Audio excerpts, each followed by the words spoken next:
بسم اللہ الرحمن الرحیم۔ السلام علیکم میرے دوستو، ماہ رمضان کی حقیقت کیا ہے؟ اللہ تعالیٰ نے رمضان المبارک کے روزے مسلمانوں پر کیوں فرض کیے اور روزوں کے فرض ہونے کی وجہ کیا ہے؟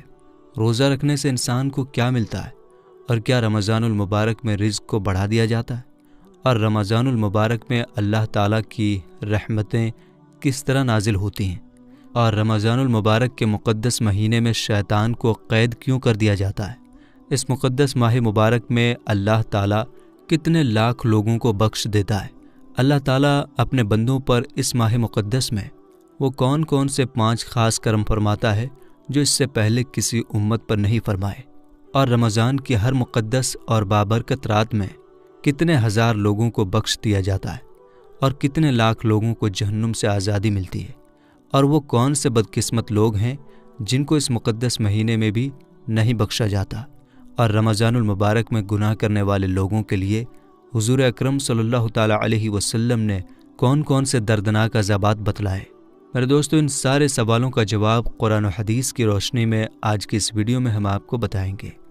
آپ سے ریکویسٹ کرتے ہیں کہ ہماری اس ویڈیو کو پورا ضرور دیکھیے گا۔ دوستو، ماہ رمضان المبارک کے 4 نام ہیں: ماہ رمضان، ماہ صبر، ماہ مواسات اور ماہ وسعت رزق۔ اس کو صبر اس لیے کہا جاتا ہے کیونکہ روزہ دار روزہ رکھ کے اللہ تعالیٰ کی رضا کے لیے صبر کرتا ہے، اور پھر اللہ تعالیٰ اس روزے دار کو اس صبر کا بدلہ دیتا ہے، جس طرح کہ اللہ تعالیٰ ارشاد فرماتا ہے کہ روزہ میرے لیے ہے اور میں ہی اس کا بدلہ ہوں۔ ماہ مواسات، مواسات کے معنی بھلائی کرنا۔ چونکہ اس مہینے میں تمام مسلمان خاص طور پر اپنے رشتہ داروں سے بھلائی کرتے ہیں اور زیادہ سے زیادہ ثواب حاصل کرتے ہیں، اس لیے اس کو ماہ مواسات کہا جاتا ہے۔ ماہ وسعت رزق، اس مہینے کے اندر اللہ تعالیٰ انسانوں کے رزق کو بڑھا دیتا ہے اور غریب لوگ بھی اللہ تعالیٰ کی نعمتیں کھاتے ہیں، اس لیے اس کو ماہ وسعت رزق کہا جاتا ہے۔ حضرت سیدنا ابو سعید خدری رضی اللہ تعالیٰ عنہ سے روایت ہے کہ نبی کریم صلی اللہ تعالیٰ علیہ وسلم نے ارشاد فرمایا، جب ماہ رمضان کی پہلی رات آتی ہے تو آسمانوں کے دروازے کھول دیے جاتے ہیں اور پھر آخری رات تک وہ دروازے بند نہیں کیے جاتے۔ جو کوئی بندہ اس ماہ مبارک کی کسی بھی رات میں نماز پڑھتا ہے تو اللہ تعالیٰ اس کے ہر سجدے کے بدلے میں اس کے لیے 1500 نیکیاں لکھتا ہے، اور اس کے لیے جنت میں سرخ یاقوت جو ایک قیمتی پتھر ہے اس سے اس کا محل بنایا جاتا ہے۔ اور آقا کریم صلی اللہ تعالیٰ علیہ وسلم نے ارشاد فرمایا، جو کوئی ماہ رمضان کا پہلا روزہ رکھتا ہے تو اس کے پہلے کے گناہ معاف کر دیے جاتے ہیں، اور اس کے لیے صبح سے شام تک 70,000 فرشتے مغفرت کی دعائیں کرتے ہیں، اور رات اور دن میں جب بھی وہ سجدہ کرتا ہے تو اس کے ہر سجدے کے بدلے میں جنت میں ایک ایسا درخت لگایا جاتا ہے جو اتنا بڑا ہوتا ہے کہ ایک گھڑ سوار اس کے سائے میں 500 سال تک گھوڑا چلاتا رہے۔ حضرت سید جابر بن عبداللہ رضی اللہ تعالیٰ عنہ سے روایت ہے کہ نبی کریم صلی اللہ تعالیٰ علیہ وسلم نے ارشاد فرمایا کہ میری امت کو ماہ رمضان میں 5 چیزیں ایسی عطا کی گئیں جو مجھ سے پہلے کسی نبی کو نہ ملی۔ نمبر 1، جب ماہ رمضان المبارک کی پہلی رات ہوتی ہے تو اللہ تعالیٰ ان کی طرف نظر رحمت فرماتا ہے، اور جس کی طرف اللہ تعالیٰ کی نظر رحمت ہو جائے اسے کبھی بھی عذاب نہ دے گا۔ نمبر 2، شام کے وقت روزے دار کے منہ سے جو بو آتی ہے وہ اللہ تعالیٰ کے نزدیک مشک کی خوشبو سے بھی بہتر ہے۔ اور نمبر 3، فرشتے دن رات روزے دار کے لیے مغفرت کی دعائیں کرتے رہتے ہیں۔ اور نمبر 4، اللہ تعالیٰ جنت کو حکم فرماتا ہے کہ میرے نیک بندوں کے لیے تیار ہو جا، بہت جلد وہ دنیا کی تکلیفوں اور پریشانیوں سے میرے گھر اور رحمت میں سکون پائیں گے۔ اور نمبر 5، جب ماہ رمضان المبارک کی آخری رات آتی ہے تو اللہ تعالیٰ سب کی مغفرت فرما دیتا ہے۔ اس وقت حضور پاک صلی اللہ تعالیٰ علیہ وسلم کی بارگاہ میں موجود لوگوں میں سے ایک شخص نے کھڑے ہو کر عرض کی، یا رسول اللہ صلی اللہ تعالیٰ علیہ وسلم، کیا وہ لیلۃ القدر ہے؟ تو نبی کریم صلی اللہ تعالیٰ علیہ وسلم نے ارشاد فرمایا، نہیں، کیا تم نہیں دیکھتے کہ مزدور جب اپنے کاموں سے فرصت ہو جاتا ہے تو انہیں مزدوری دی جاتی ہے؟ حضرت سیدنا ابو ہریرہ رضی اللہ تعالیٰ عنہ سے مروی ہے کہ نبی کریم صلی اللہ تعالیٰ علیہ وسلم نے ارشاد فرمایا کہ 5 نمازیں اور جمعہ اگلے جمعے تک اور ماہ رمضان اگلے ماہ رمضان تک گناہوں کا کفارہ ہے، جب تک کہ گناہ کبیرہ سے بچا جائے۔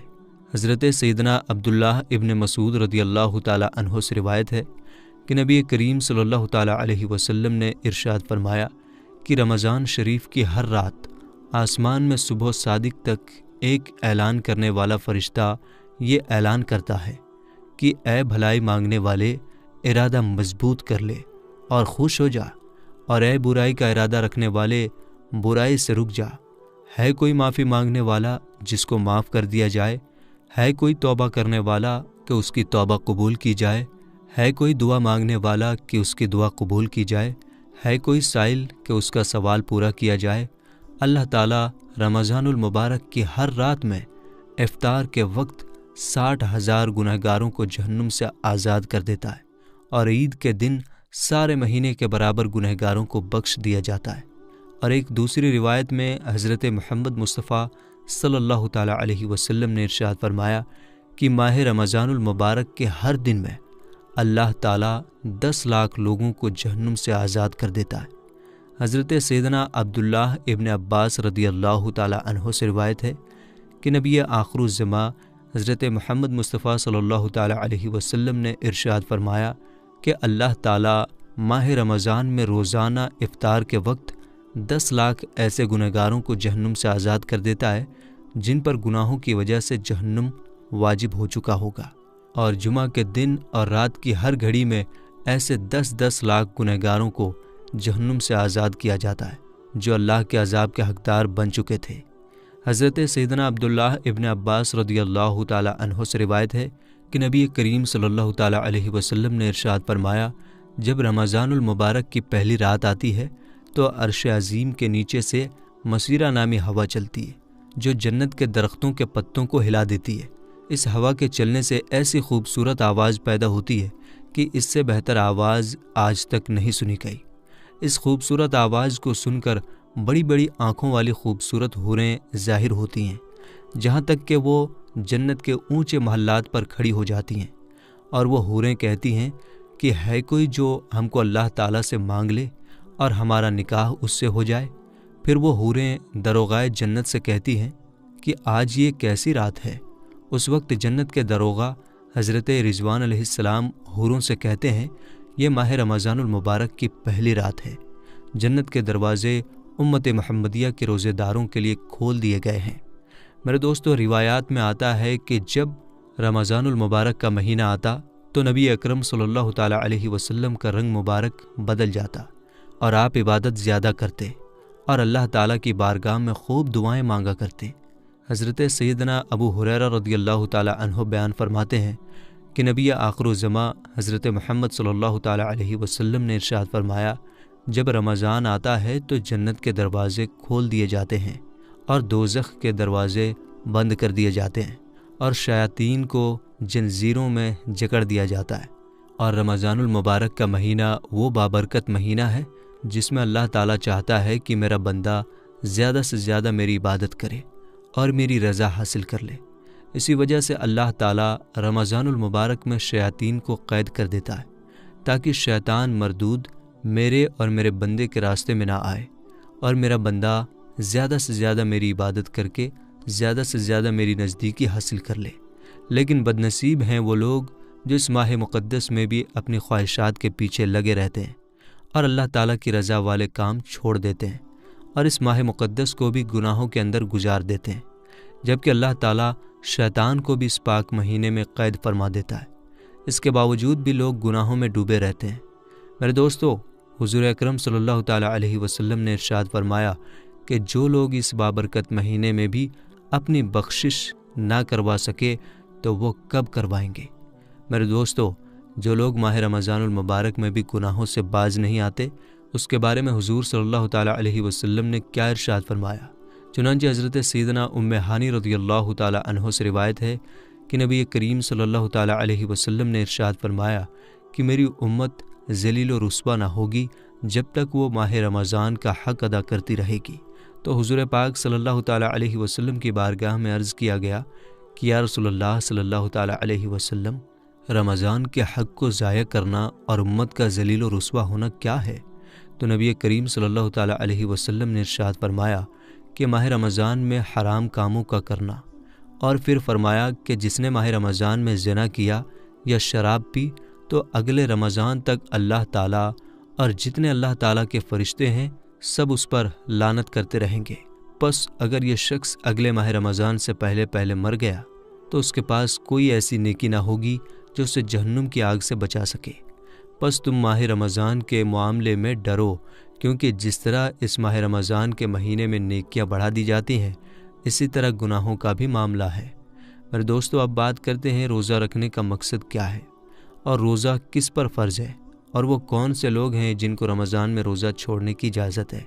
چنانچہ اس کے متعلق اللہ تعالیٰ قرآن پاک کی سورہ بقرہ میں ارشاد فرماتا ہے، اے ایمان والو، تم پر روزے فرض کیے گئے جیسے کہ اگلوں پر فرض کیے گئے، تاکہ تم پرہیزگار بن جاؤ، اور یہ گنتی کے دن ہیں، تو تم میں جو کوئی بیمار ہو یا سفر میں ہو تو اتنے روزے اور دنوں میں رکھے، اور جنہیں اس کی طاقت نہ ہو تو اس کے بدلے میں ایک مسکین کا کھانا، اور پھر جو اپنی طرف سے نیکی زیادہ کرے تو اس کے لیے بہتر ہے، اور روزہ رکھنا تمہارے لیے زیادہ بھلا ہے اگر تم جانو۔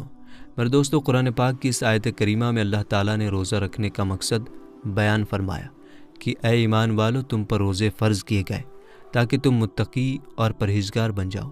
اسی آیت کریمہ میں اللہ تعالیٰ نے ان لوگوں کا بھی ذکر فرمایا جن کو رمضان میں روزہ چھوڑنے کی اجازت ہے۔ اللہ تعالیٰ نے ارشاد فرمایا کہ اگر تم بیمار ہو یا سفر پر ہو۔ اس آیت کریمہ سے پتہ چلا کہ مسافر پر روزہ فرض نہیں، جو شرعی سفر پر ہو اس کو روزہ چھوڑنے کی اجازت ہے، اور جو اتنا بیمار ہو کہ روزہ نہیں رکھ سکتا اس کو بھی اللہ تعالیٰ نے روزہ چھوڑنے کی اجازت عطا فرمائی ہے۔ کہ اللہ تعالیٰ ارشاد فرماتا ہے کہ میں تم لوگوں پر تنگی نہیں چاہتا، آسانی چاہتا ہوں۔ میرے دوستو، جس طرح اللہ تعالیٰ نے ہر مسلمان پر نماز فرض فرمائی، اسی طرح اللہ تعالیٰ نے ماہ رمضان المبارک کے روزے بھی فرض فرمائے، اور یہ ہر مسلمان مرد و عورت عاقل بالغ پر فرض ہے۔ اللہ تعالیٰ سے دعا ہے کہ اللہ تعالیٰ ماہ رمضان میں زیادہ سے زیادہ عبادت کرنے کی توفیق عطا فرمائے، اور ماہ رمضان کے سارے روزے رکھنے کی توفیق عطا فرمائے، اور ان تمام تر برائیوں سے ہمیں بچائے جن برائیوں کے اندر مبتلا ہو کر پہلی قومیں ہلاک ہوئیں، اور اللہ تعالیٰ کے دردناک عذاب کی مستحق قرار پائیں۔ آمین ثم آمین۔